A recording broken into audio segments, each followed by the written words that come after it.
Temanya begini untuk kita diskusi.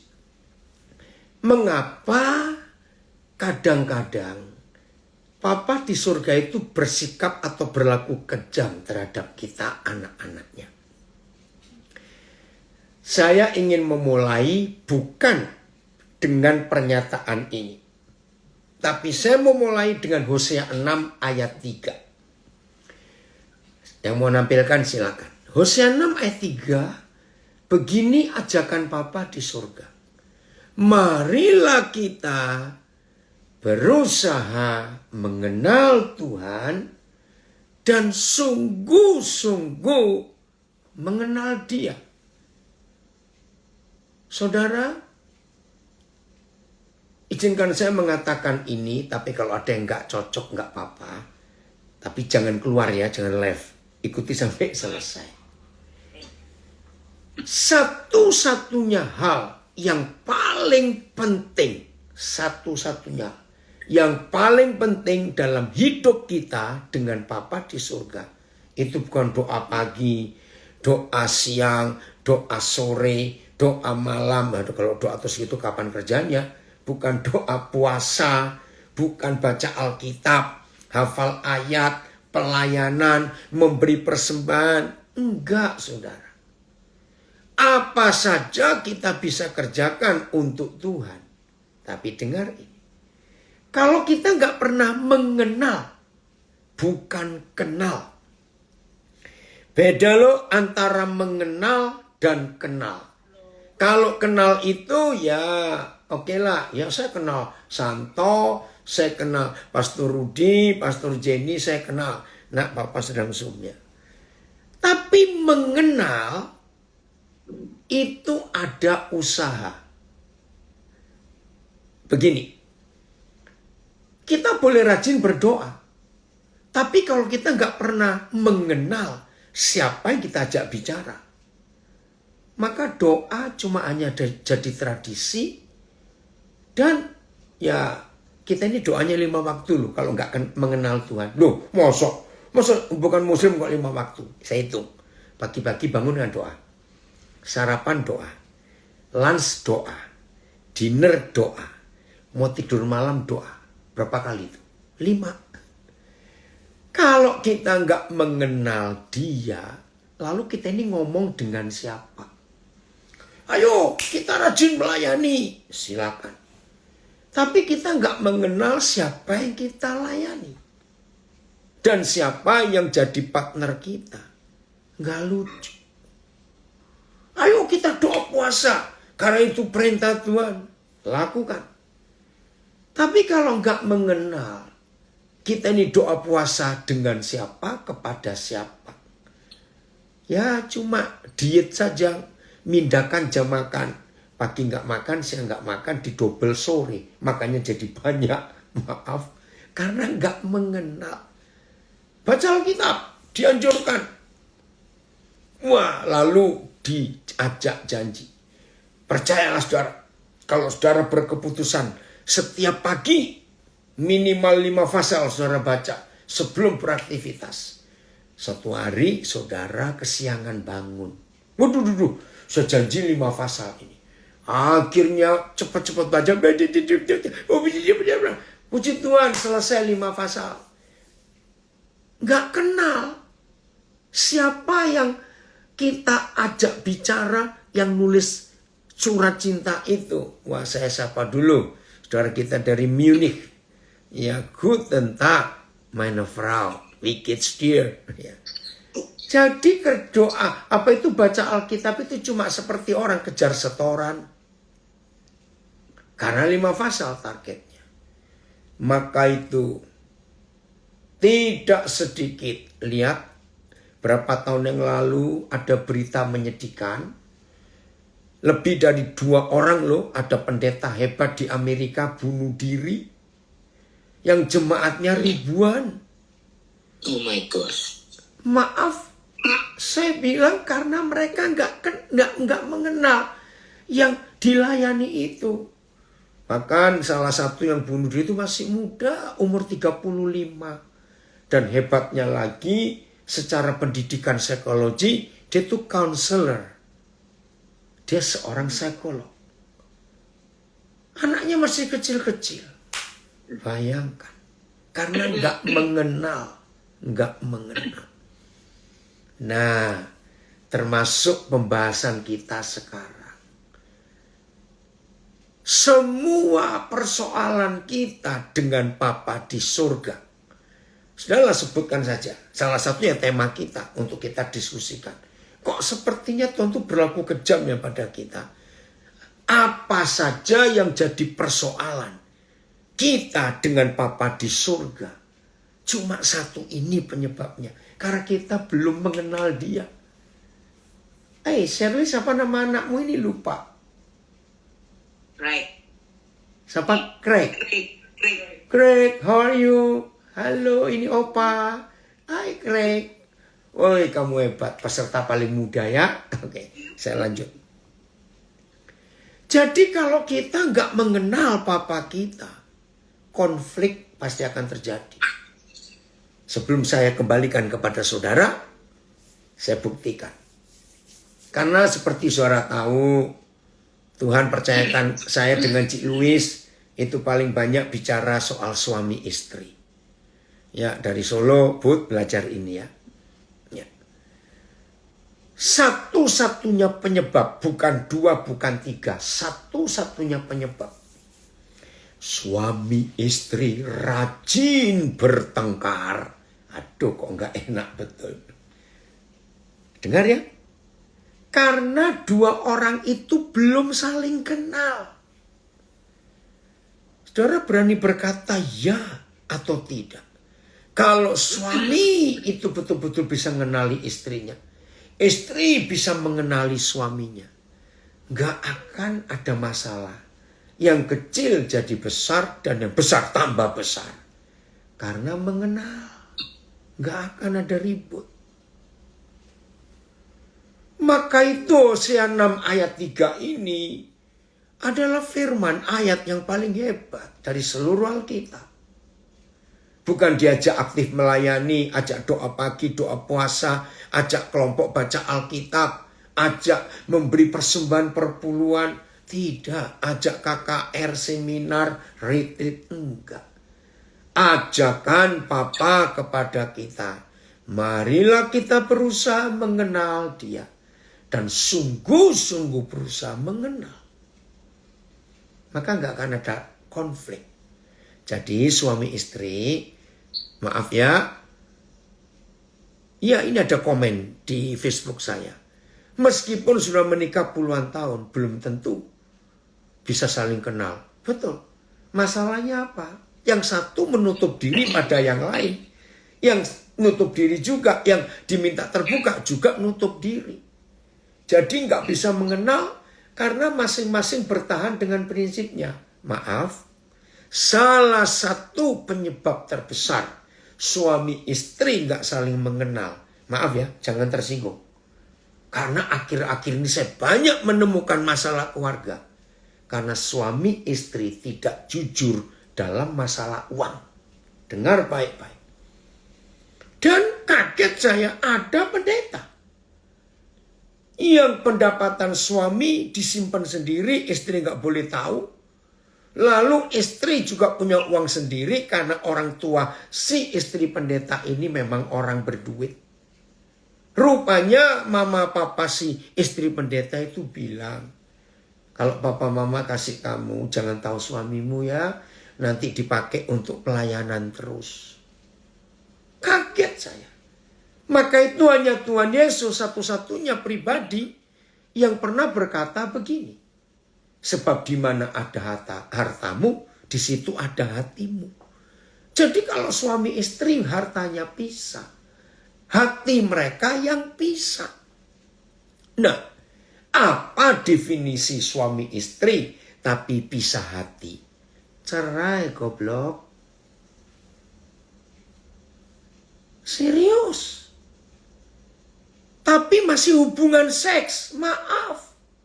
Itu perzinahan. Apa bedanya ke pelacur? Kan ke pelacur gak perlu tahu siapa dia. Yang penting aku bayar. Maaf. Jadi kalau suami istri rajin ribut dan rajin bertengkar? Karena ada gap, ada pemisah, ada jarak, dan lebih-lebih masalah uang. Coba tolong bacakan ayat ini, Kejadian 2, ayat 25. Ayo, siapa yang bisa? Tolong saya. Dari Nabire ada komen 100% firman ini benar sekali. Betul. Woi, dari Illinois, Amerika ikut belajar. Amin. Siapa bisa baca Kejadian 2 ayat 25? Tolong, mau bahasa Inggris, bahasa Jawa, bahasa Sunda, bahasa Makassar, bahasa Indonesia, silakan. Karena satu-satunya buku di dunia yang sudah diterjemahkan ke dalam ribuan bahasa, bukan ratusan, itu hanya Alkitab. Keren sekali. Heri, tadi kamu sudah buka HP-mu itu? Bacakan, Her. Kejadian 2, 25. Betul nggak, Her? Tadi kamu kan ngangkat HP. Ada? Ayo. Atau siapa, ayo? Ya, baca Padan. Ya, silakan. Dengar ya, dengar. Adam and his wife were both naked and they felt no shame. Ya. Adam and his wife both naked, telanjang, but they have no shame. Tapi mereka tidak merasa malu. Saudara, pertama kali saya belajar ayat ini, saya tuh heran.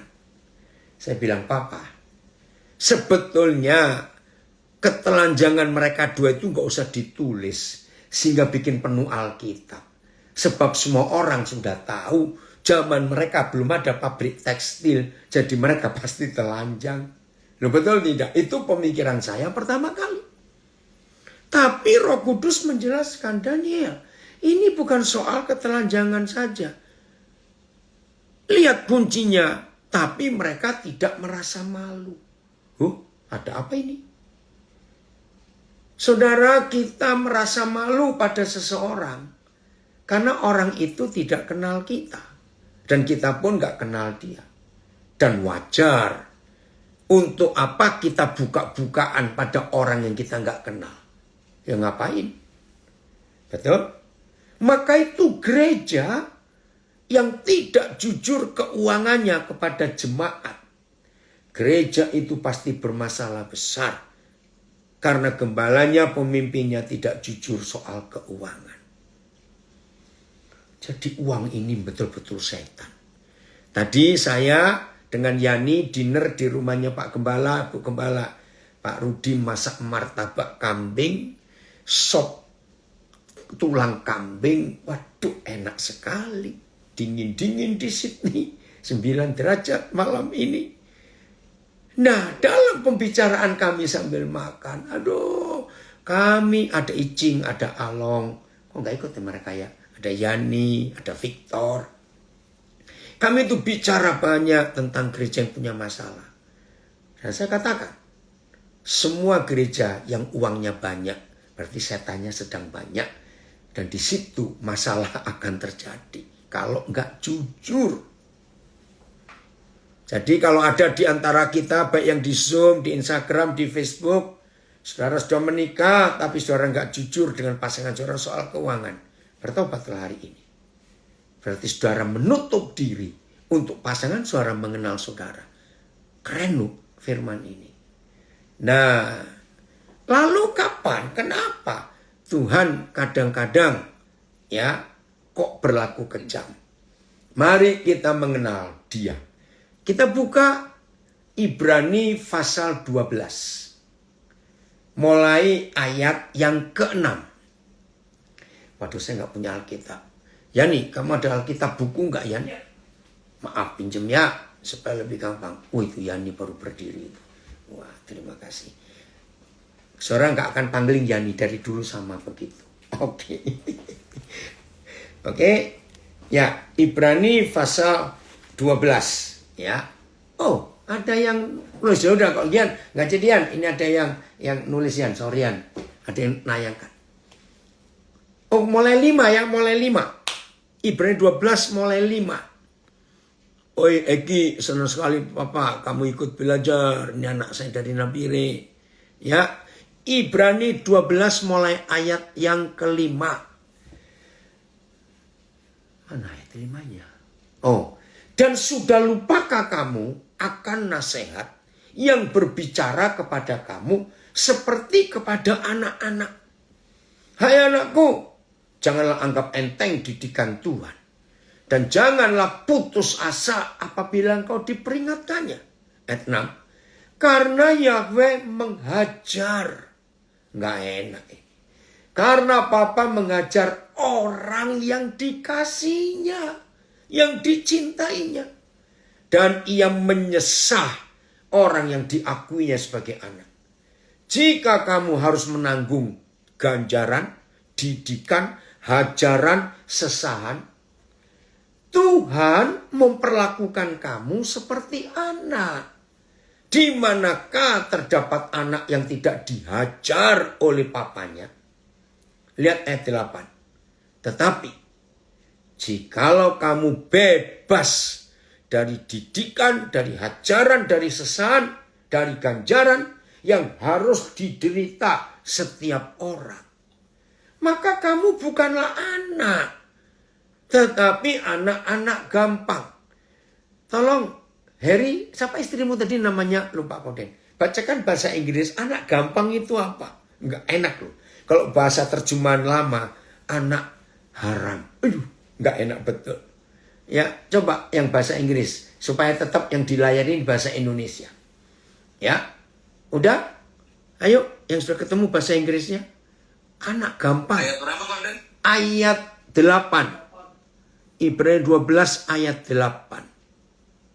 If you are not disciplined and everyone undergoes discipline, then you are not legitimate, not true sons and daughters at all. Not legitimate. Bacanya gimana sih?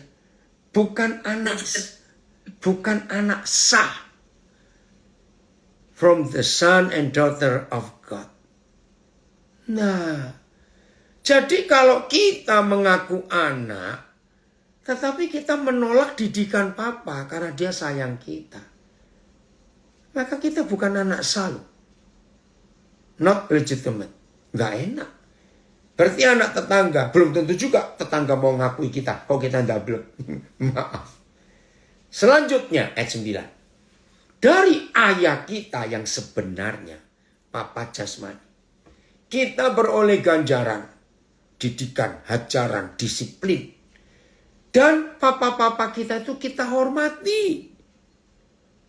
Kalau demikian, bukankah kita harus lebih taat kepada papa segala roh, supaya kita beroleh hidup? Ayat 10. Sebab papa kita mendidik kita dalam waktu yang pendek. Nah, perhatikan, gak ada papa sekejam seorang ngebukin anaknya dari pagi sampai malam, mati. Gak ada. Tapi ada waktu ini loh, waktu yang pendek. Saya masih ingat waktu masih kecil, saudara. Jangan tertawa saya ngomong ini ya. Walaupun sekarang saya hamba Tuhan, kecil juga nakal. Maka itu saya bilang, ya kalau saya ngajar banyak orang tua, stop, jangan katakan, anak kok nakal, bener ya? Stop, jangan ngomong begitu. Kalimat yang tepat adalah begini. Nah, kamu sedang bereksperimen apa? Wih, keren loh saudara. Ternyata anak yang jenius itu pasti dalam tanda kutip nakal. Setuju nggak?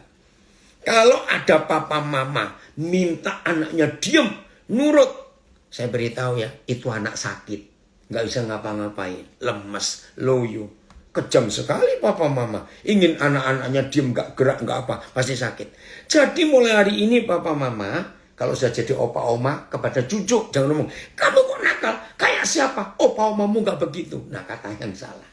Hei, kamu sedang bereksperimen apa itu? Setuju ya? Yang di Zoom, Instagram, Facebook. Ini keren loh kalimat itu. Nah, maka itu papa kita kalau didik kita itu cuma dalam waktu yang pendek. Sesuai dengan apa yang mereka anggap baik. Tetapi Papa di surga menghajar kita untuk kebaikan kita. Supaya kita beroleh bagian dalam kesuciannya.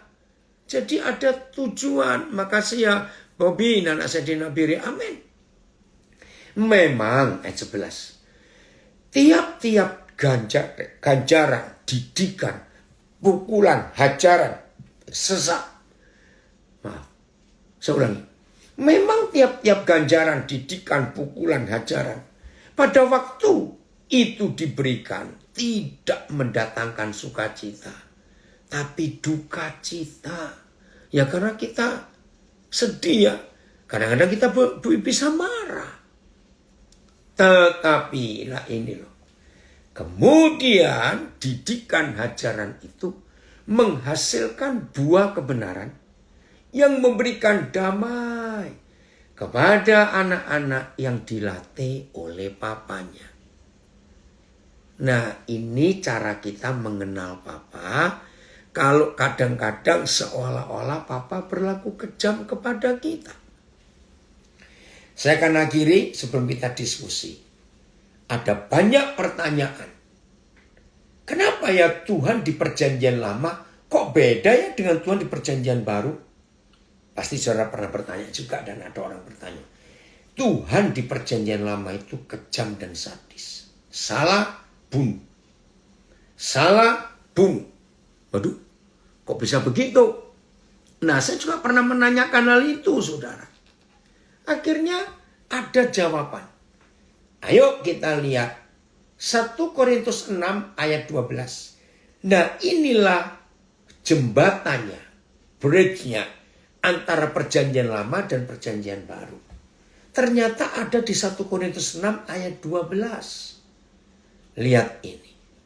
Yudi Guten Abend. Ini saudara saya dulu pernah kuliah di Jerman. Udah?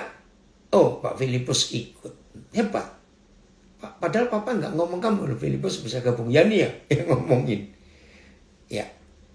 Kita lihat.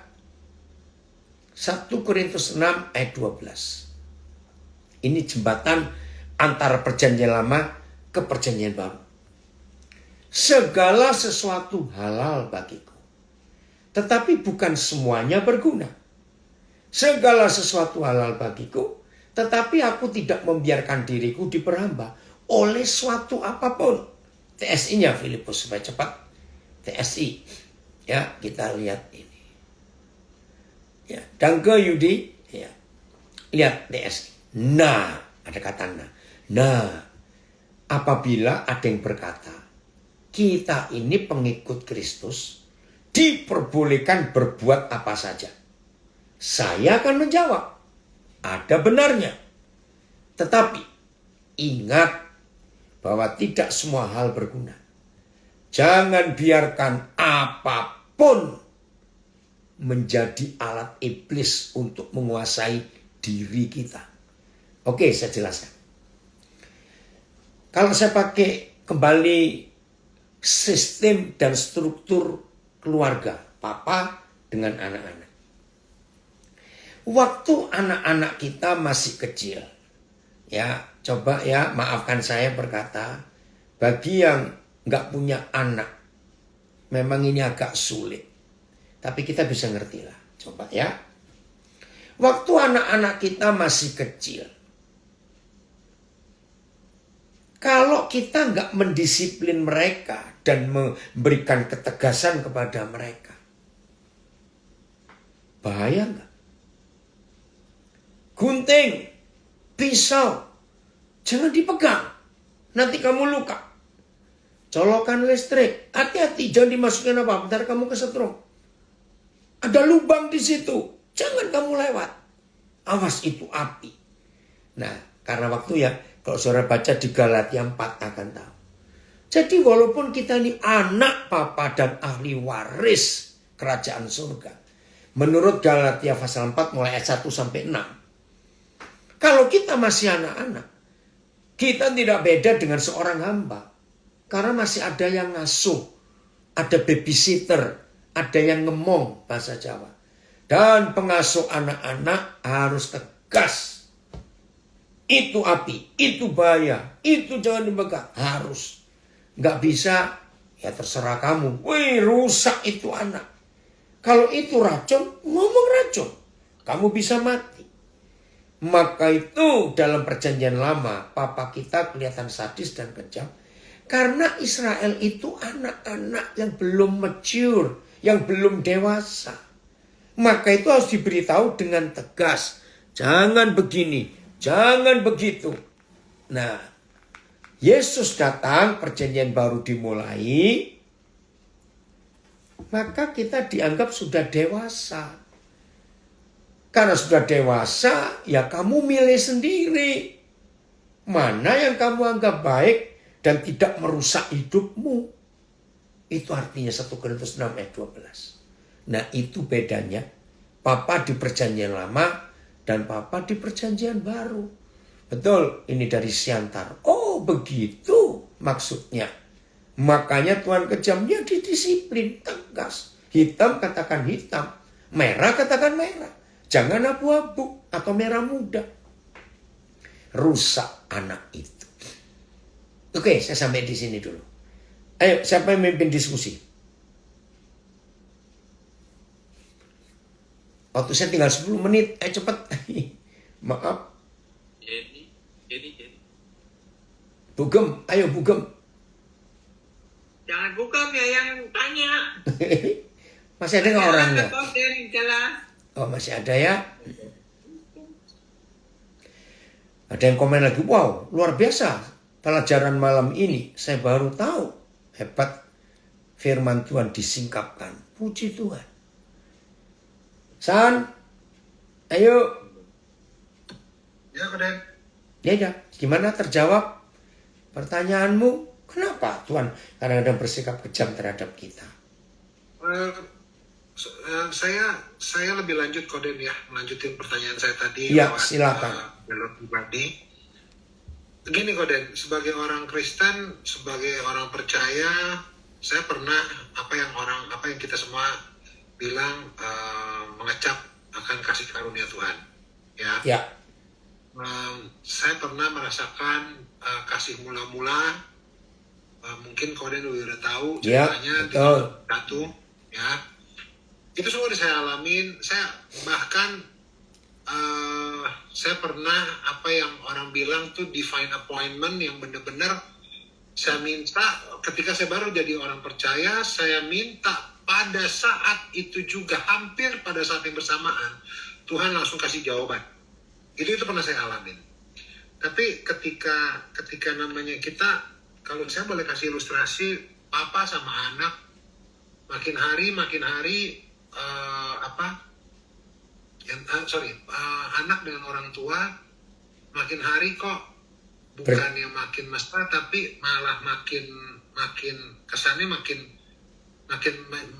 menjauh ya. Contohnya gini, Koden.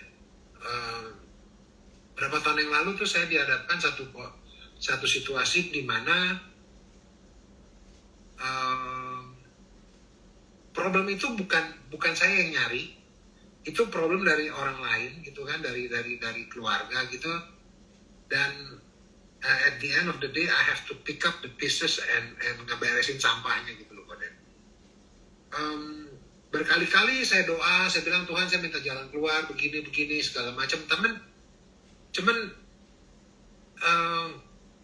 ngomong kasarnya, jalan keluar yang dikasih ialah toh jalan keluarnya ini, ya lu mesti sakit, dan sakit itu lu mesti membekas di hati lu gitu.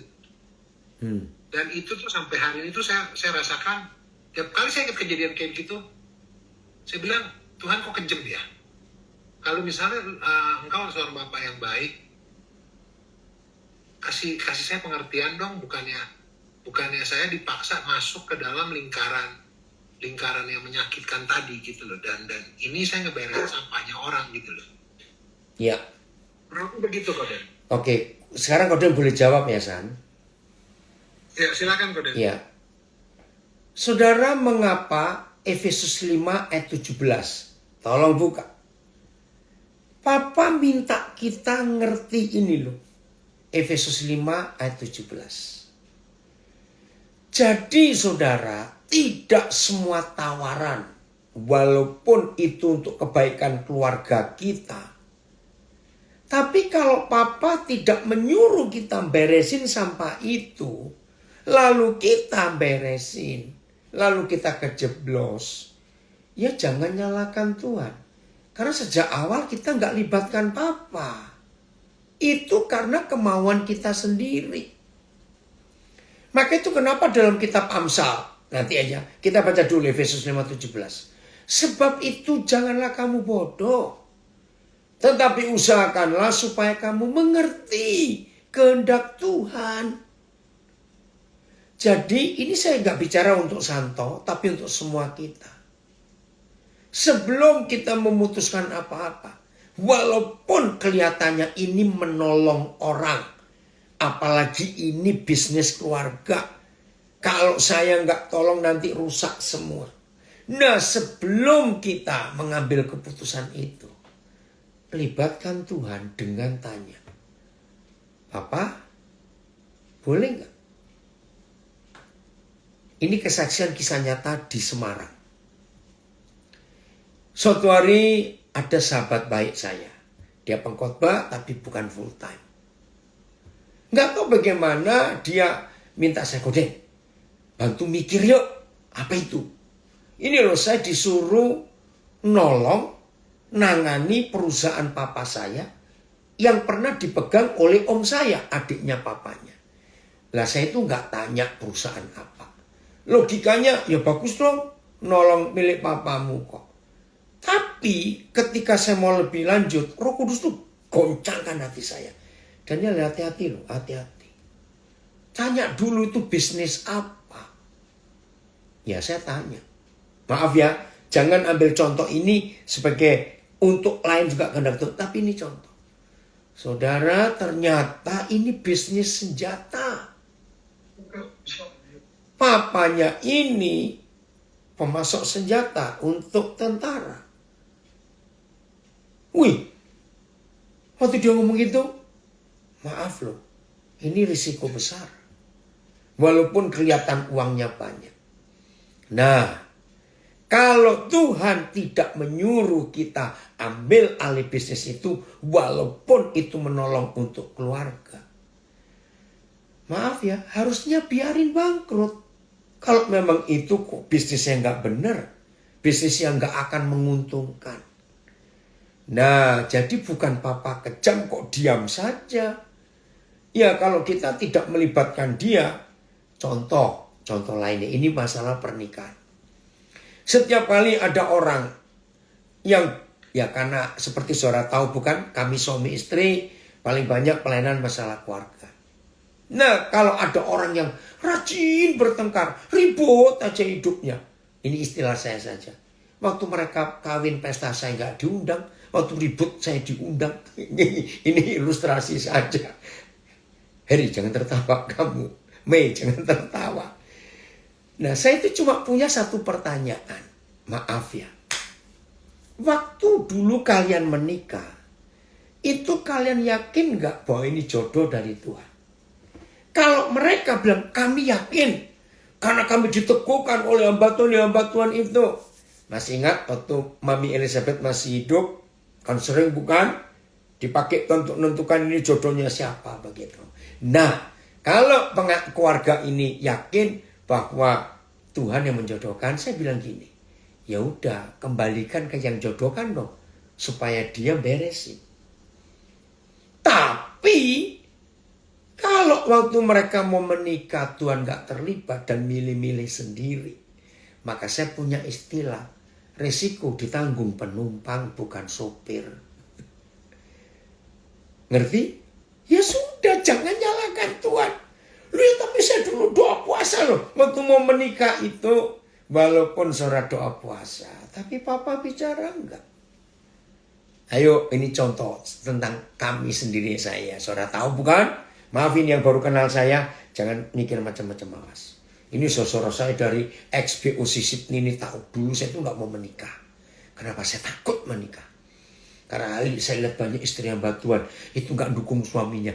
Aduh, saya takut. Tapi Tuhan dalam tanda kutip memaksa saya menikah. Karena Tuhan tahu saya butuh pendamping. Akhirnya Tuhan ketemukan dengan caranya.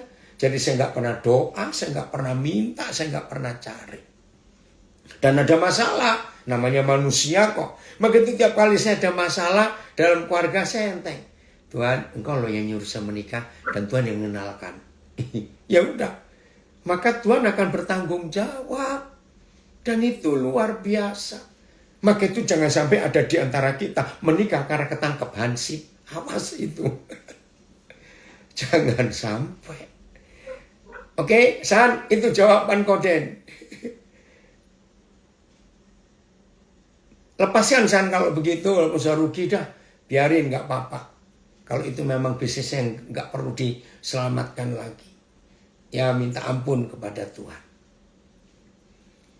Nanti kapan Koden ada waktu saya telepon aja, soalnya ceritanya jauh lebih kompleks dari itu Koden. Ya, tapi bisa nggak kalau kamu putuskan kamu nggak mau nangani, walaupun uangmu sudah kejeblos sekian banyak, daripada diteruskan. Duit nggak masalah Koden, duitnya nggak masalah. Tapi lebih ke arah Hubungan. Kalau saya nggak melakukan itu, ngerembetnya ke orang tua saya. Gitu. Ya. Itu aja sih Koden. Ya, Nggak oke. apa-apa. Maksudnya secara garis besar ya Koden ada poinnya. Ya maksudnya gini, kalau misalnya lu nggak nanya Tuhan ya lu kejeblos ya salah lu sendiri. Itu masuk akal. Itu sangat masuk akal Koden. Ya. Itu saya bisa terima. Tapi cerita saya agak lebih kompleks dari yang tadi saya sharing sedikit. Nanti kapan ada waktu saya sharing.